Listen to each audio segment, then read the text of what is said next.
بسم اللہ الرحمن الرحیم رب اشرح لی صدری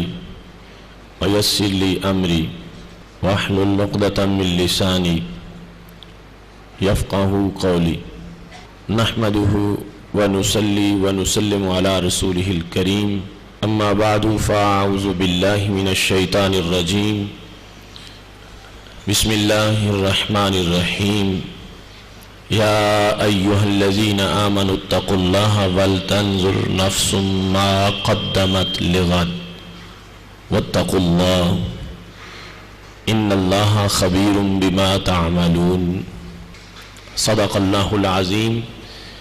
وصدق رسولہ النبی الکریم الامین ان اللہ وملائکتہ یصلون علی النبی یا ایہا الذین آمنوا صلو علیہ وسلموا تسلیما الصلاة والسلام علیکہ یا سیدی یا رسول اللہ وعلا آلکہ واصحابکہ یا حبیب اللہ مولا صلی وسلم دائما ابدا علی حبیبکہ خیر الخلق کلہم یا اکرم الخلق مالی من الوذ بہ سواکہ عند حلول الحادث العممی ربی صلی وسلم دائما ابدا علی حبیبک خیر الخلق کلہم اللہ تبارک و تعالی جل جلالہ وعم نوالہ واتم برہانہ وعظم شانہ کی حمد و ثنا اور حضور سرور کائنات مفخر موجودات زینت بزم کائنات دستگیر جہاں غم گسار زماں سید سروراں حامی بے قساں قائد الانبیاء محبوب کبریاء احمد مجتبی جناب محمد مصطفیٰ صلی اللہ علیہ وآلہ واصحابہ وبارک وسلم کے دربار گہر بار میں ہدیہ درود السلام عرض کرنے کے بعد رب ذوالجلال کے فضل اور توفیق سے ماہ رمضان المبارک کی ایک سہانی صبح میں ادارہ صراط مستقیم کی طرف سے فہم دین کورس کے چوتھے درس میں ہمیں شرکت کی سعادت حاصل ہو رہی ہے۔ میری دعا ہے رب ذوالجلال سب کی آمد کو اپنے دربار میں قبول فرمائے۔ ہمارا آج کا موضوع بھی بڑا اہم موضوع ہے، محاسبہ نفس اور اس کا طریقہ کار۔ میری دعا ہے خالق کائنات جل جلالہ ہمیں اس روحانی موسم میں محاسبہ نفس کی دعوت سمجھ کر عملاً محاسبہ کی توفیق عطا فرمائے اور اس عمل کا رب ذوالجلال ہمیں اجر و ثواب عطا فرمائے۔ خالق کائنات جل جلالہ نے انسان کو پیدا کر کے اس کو مختلف انعامات سے نوازا ہے، جان دے کر، صحت دے کر اور مختلف قسم کی سہولتیں دے کر خالق کائنات جل جلالہ نے اس کو اس دنیا کی زندگی میں آخرت کی تیاری کا حکم دیا ہے۔ چونکہ مادہ پرستی کی گرد و غبار سے اور نفسانی خواہشوں اور لذات کی وجہ سے انسان کو اپنی زندگی کا حقیقی مقصد جو ہے وہ بھول جاتا ہے، تو اس کو ساتھ ساتھ محاسبہ کی دعوت دی گئی۔ اور خالق کائنات جل جلالہ نے قرآن مجید برہان رشید میں بڑے محبت بھرے انداز میں انسان کو متوجہ کیا۔ سورہ حشر میں آیت نمبر 18 کے اندر خالق کائنات جل جلالہ کا فرمان ہے، یا ایھا الذین آمنوا، اے ایمان والو، اتقوا اللہ، اللہ سے ڈرو، وَلْتَنْظُرْ نَفْسٌ مَا قَدَّمَتْ لِغَدٍ، اور ہر جان کو یہ دیکھنا چاہیے کہ اس نے کل کے لیے آگے کیا بھیج رکھا ہے۔ وَاتَّقُوا اللَّهَ، اور اللہ سے ڈرو، ان اللہ خبیر بما تعملون، بے شک رب ذوالجلال تمہارے اعمال کی خبر رکھنے والا ہے۔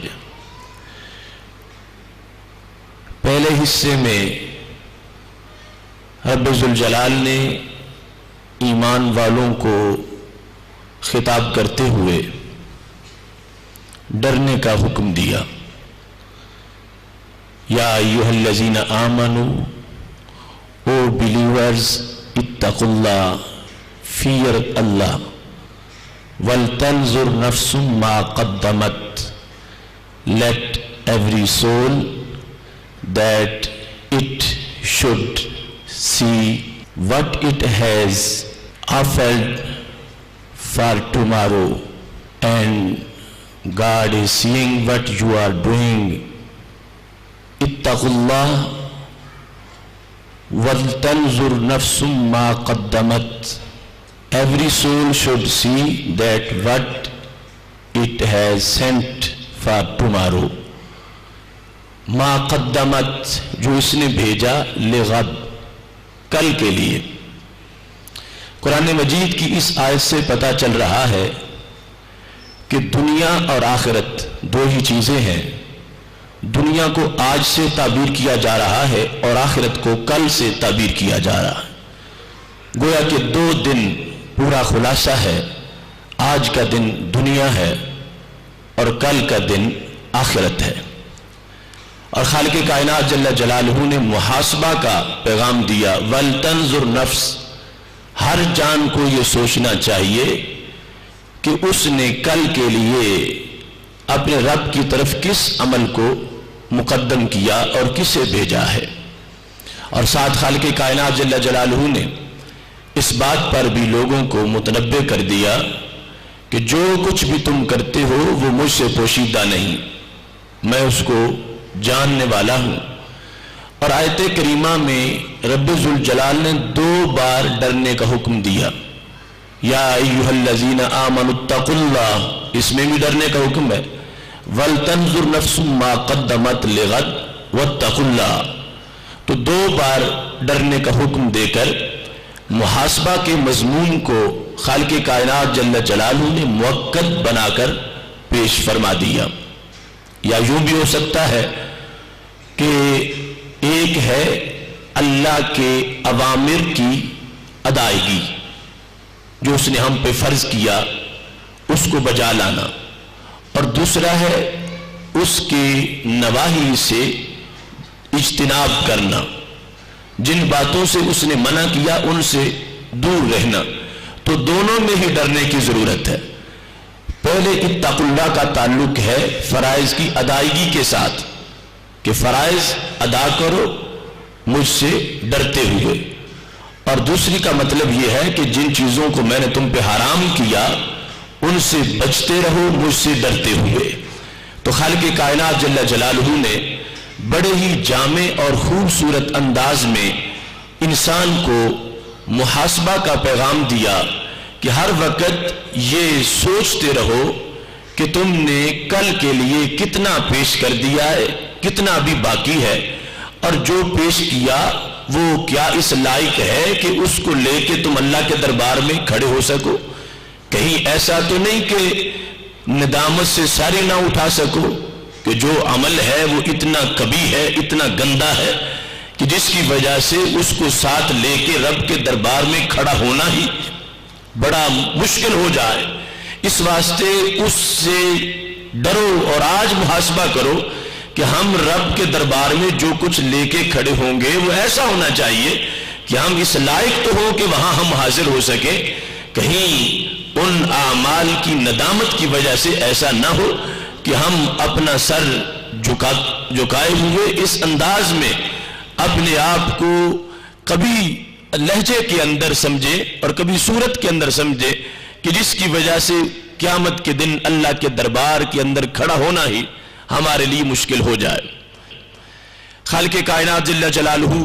قرآن مجید برہان رشید کی دوسرے مقام پر فرماتا ہے،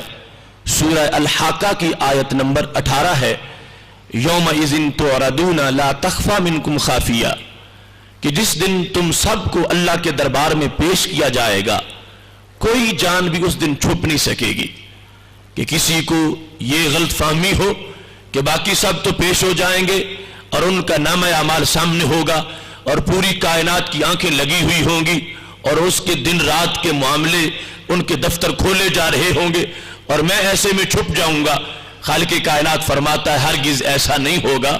کوئی بھی چھپ نہیں سکے گا اور ہر ایک کے تمام معاملات کو برسریام رکھا جائے گا۔ اس دن جو ندامت ہوگی اس سے بچنے کے لیے آج محاسبہ کرتے ہوئے یوں اپنی زندگی گزارو کہ کل ندامت کا سامنا نہ کرنا پڑے، بلکہ اتنی پاکیزہ زندگی ہو محاسبہ کے عمل کے نیچے کہ اللہ کی رحمت بڑھ کے اس بندے کو اپنے گلے لگا لے اور خالق کائنات انعامات سے نوازتا ہوا میدان حشر میں اس بندے کو فردوس کی طرف روانہ فرما دے۔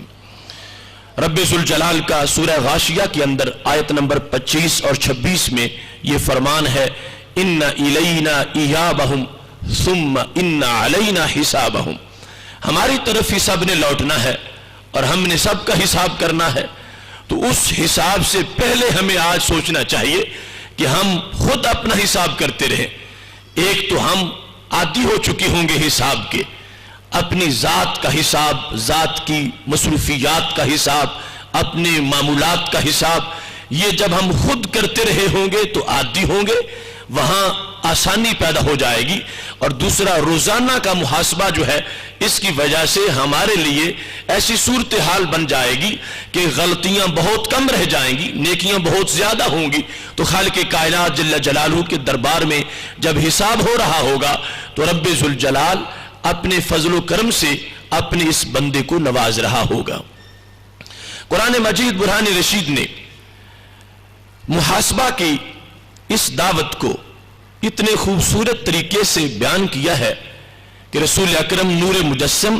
شفیع معظم صلی اللہ علیہ وسلم نے بار بار اس کی وضاحت کی اور اپنے فرامین کی روشنی میں اس کے ہر مرحلے کو مزین کیا، یہاں تک کہ صحابہ کرام علیہم رضوان تک بھی یہ پیغام اس انداز میں پہنچا کہ وہ لوگ جنہوں نے کبھی حشر کے حساب کے بارے میں سوچا ہی نہیں تھا اور جو جہالت کے گھٹاٹوپ اندھیروں میں ہر وقت سوئے رہتے تھے، ان کے نزدیک محاسبہ کی یہ دعوت اتنی تیز ہو گئی کہ سیدنا امیر المومنین عمر فاروق رضی اللہ تعالی عنہ کا بڑا مشہور فرمان، جس کو امام ترمذی نے اپنی جامع کبیر میں روایت کیا ہے اور ابن ابی دنیا نے محاسبۃ النفس کتاب کے اندر اس کو ذکر کیا ہے اور مدارج السالکین میں بھی اس کو روایت کیا گیا ہے کہ حضرت سیدنا عمر رضی اللہ تعالی عنہ فرمایا کرتے تھے، حاسبوا انفسکم قبل ان تحاسبوا، قبل اس کے کہ تمہارا حساب کیا جائے تم خود اپنا حساب کرو، اپنا محاسبہ کرو، اپنے معمولات کو دیکھو، اپنے اعمال کی تلاشی لو، تفتیش کرو کہ تم سے جو کام ہو رہے ہیں وہ کس نوعیت کے ہیں، کیا ان میں نظر ثانی کی ضرورت ہے، ان میں کسی تبدیلی کی ضرورت ہے، یا وہ سارے صحیح ہیں، یا ان کاموں کی جگہ تمہاری سیرت میں کچھ اور کام ہونے چاہیے۔ حاسبوا انفسکم، خود اپنا محاسبہ کرو قبل اس کے کہ تمہارا محاسبہ کیا جائے۔ اور فرمایا کرتے تھے، زنوا انفسکم قبل ان توزنوا، قبل اس کے کہ تمہارا وزن کیا جائے خود بھی اپنا وزن کیا کرو، اپنے اعمال کا وزن خود کیا کرو، قبل اس کے کہ وہ یوم الدین آ جائے جس دن اعمال کی ویلیو وزن کے لحاظ سے ہوگی. کافر کے عمل کا کوئی وزن نہیں نکلے گا، اگرچہ وہ کتنی بڑی سماج کی خدمت کر رہا ہو، کتنے لوگوں کے ساتھ اچھا سلوک اس نے کیا ہو. قیامت کے دن اس کا یہی عمل ہوگا جس کی ایک چٹانک بھر بھی اس کا وزن نہیں نکلے گا. لیکن یہ مومن کی شان ہے کہ اگر اس نے کسی ایک پیاسے کو بھی گھونٹ پانی کا پلایا ہوگا تو خالق کائنات جل جلالہ اس کو اونٹ پہاڑ جتنا ثواب عطا فرما رہا ہوگا. تو حضرت عمر رضی اللہ تعالی عنہ یہ دعوت دیا کرتے تھے، زنو، تم خود وزن کرو اور اپنے اعمال کو دیکھو کہ اس میں خلوص کا کتنا حصہ ہے،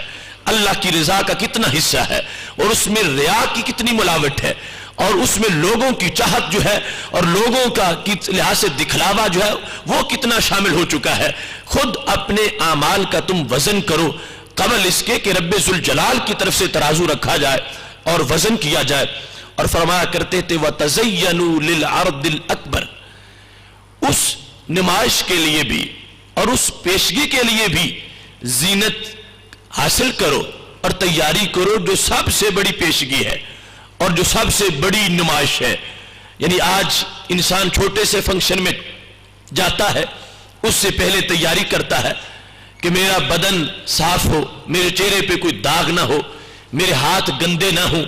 میرے کپڑوں پہ کوئی داغ نہ ہو. چھوٹی سی تقریب میں جانے کے لیے اتنا اہتمام کرتا ہے. تو سیدنا عمر فاروق رضی اللہ تعالی عنہ فرمایا کرتے تھے وہ بزم حشر کہ جس میں کروڑوں انسان ہوں گے اور ان کے سامنے تجھے پیش کیا جائے گا، اس دن کے لیے بھی تو تیاری کرو کہ جب کفر کی وجہ سے چہرے سیاہ ہو جائیں گے اور آنکھیں نیلی ہو جائیں گی، اس دن کے ان لمحات سے بچنے کے لیے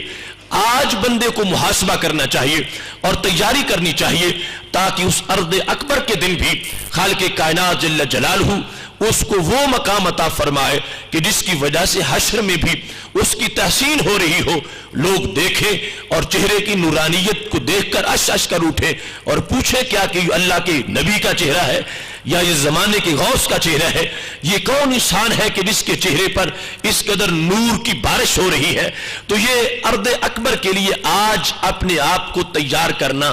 شریعت کی زبان میں اس کو محاسبہ نفس سے تعبیر کیا جاتا ہے. باقی اس کا جو طریقہ کار ہے وہ اصل آج ہمارے لیے ضروری ہے. ہم کسی رواجی اور رسمی پروگرام میں نہیں، ہم اس کو اپنی سیرت میں اتارنا چاہتے ہیں کہ محاسبہ کا ایک طریقہ جو قرآن و سنت کے احکام سے ماخوذ ہے اور جس کے اندر ہزاروں نصوص کی خوشبو موجود ہے، وہ پیغام سن کر ہم اپنی ذات پر اس کو منطبق کریں اور لاگو کریں. اور اگر کسی میں پہلے محاسبہ کا شوق نہیں اور یہ اس کے اندر اٹریکشن اس سلسلے میں موجود نہیں، تو وہ آج اپنے آپ کو اس بات کی طرف لگا لے کہ میں اپنا محاسبہ کروں گا، اپنا حساب کروں گا، خود اپنی تلاشی لوں گا اور خود اپنی تفتیش کروں گا. یہ رمضان المبارک کے موسم بہار کی رحمتوں سے امید ہے انشاءاللہ جو اس طرف متوجہ ہو جائے گا اللہ اس کے دل کے تمام دھبے صاف فرما دے گا اور اس کے آئینہ ادراک کو روشن فرما دے گا. محاسبہ نفس کے لحاظ سے طویل اور وسیع اسلامی لٹریچر میں جو کچھ ملتا ہے اس کے لحاظ سے میں نے اس کے 3 بڑے طریقے جو مل کر ایک ہی طریقہ بنتا ہے ان کو ترتیب دیا کہ سب سے پہلے محاسبہ نفس میں موازنہ ضروری ہے. پہلا سبق موازنہ کا ہے، دوسرا مخابرہ کا ہے اور تیسرا مشاہدہ کا ہے.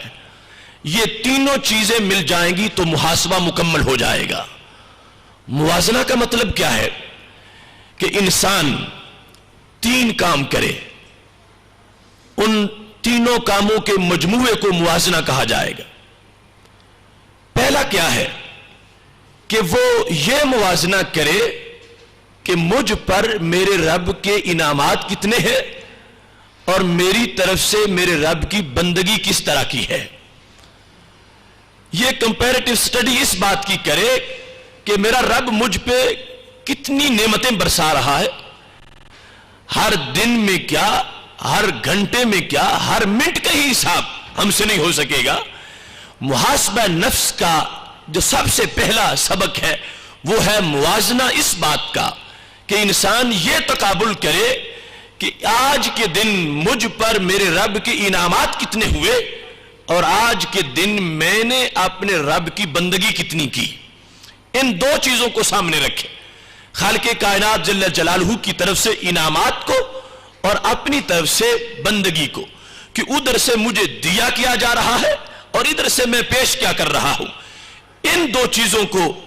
اس بات کو سب سے پہلے موازنہ میں رکھے گا تو بندے کے لیے محاسبہ کے کام میں آسانی پیدا ہو جائے گی. اور یہ بات بھی بڑی ضروری ہے کہ انسان بیدار بصیرت کے ساتھ کھوج لگائے اور یہ گیس اور جج کرے کہ کتنے انعامات مجھ پر میرے رب کی طرف سے ہو رہے ہیں. انسان اپنی زندگی کے ایک لمحہ میں رب سے جو کچھ وصول کر رہا ہے، رب کعبہ کی قسم ہے کروڑ سال کی زندگی میں بھی اس کا حق ادا نہیں کر سکتا. ایک لمحے میں جو ملتا ہے، میں اس کی تفصیل میں نہیں جاتا، ایک حدیث شریف سے اس مفہوم کو واضح کرتا ہوں. امام حاکم نے اپنی مستدرک میں اس حدیث کو بیان کیا ہے اور اس کو صحیح قرار دیا ہے کہ رسول اکرم نور مجسم شفیع معظم صلی اللہ علیہ وسلم اپنے گھر سے باہر تشریف لائے. صحابہ کہتے ہیں خرج علینا رسول اللہ صلی اللہ علیہ وسلم، نبی اکرم صلی اللہ علیہ وسلم ہمارے پاس تشریف لائے تو فرمانے لگے ابھی میرے دوست جبریل مجھ سے رخصت ہو کے گئے اور انہوں نے میرے سامنے ایک بہت بڑے عابد و زاہد بندے کا تذکرہ کیا ہے. جبریل علیہ السلام کہنے لگے کہ یا رسول اللہ صلی اللہ علیہ وسلم ان للہ تعالی عبدا من عبادی، اللہ کے بندوں میں سے ایک بندہ ایسا تھا عبد اللہ عز وجل 500 سنہ، اس نے 500 سال تک اللہ کی بندگی کی. 500 سال تک سمندر کے اندر ایک چھوٹی سی پہاڑی پہ بیٹھا ہوا تھا اور اس کے لیے اللہ کا کرم یہ تھا، پورا سمندر وہ کھاری پانی کا تھا لیکن اس کے لیے اللہ نے اس پہاڑی کے ساتھ میٹھے پانی کا چشمہ جاری کر رکھا تھا اور وہاں ہی ایک انار کا درخت اگایا تھا جس پر روزانہ تازہ انار لگتا تھا اور وہ عابد کھاتا تھا. ویسے تو موسم کے لحاظ سے سال میں ایک بار ایسا پھل لگتا ہے لیکن اللہ نے اس کو اتنا نواز رکھا تھا کہ روزانہ نیا انار لگتا اور وہ اس کو تناول کرتا تھا. اس نے 500 سال تک اللہ کی بندگی کی. جس وقت اس کے وصال کا وقت قریب آیا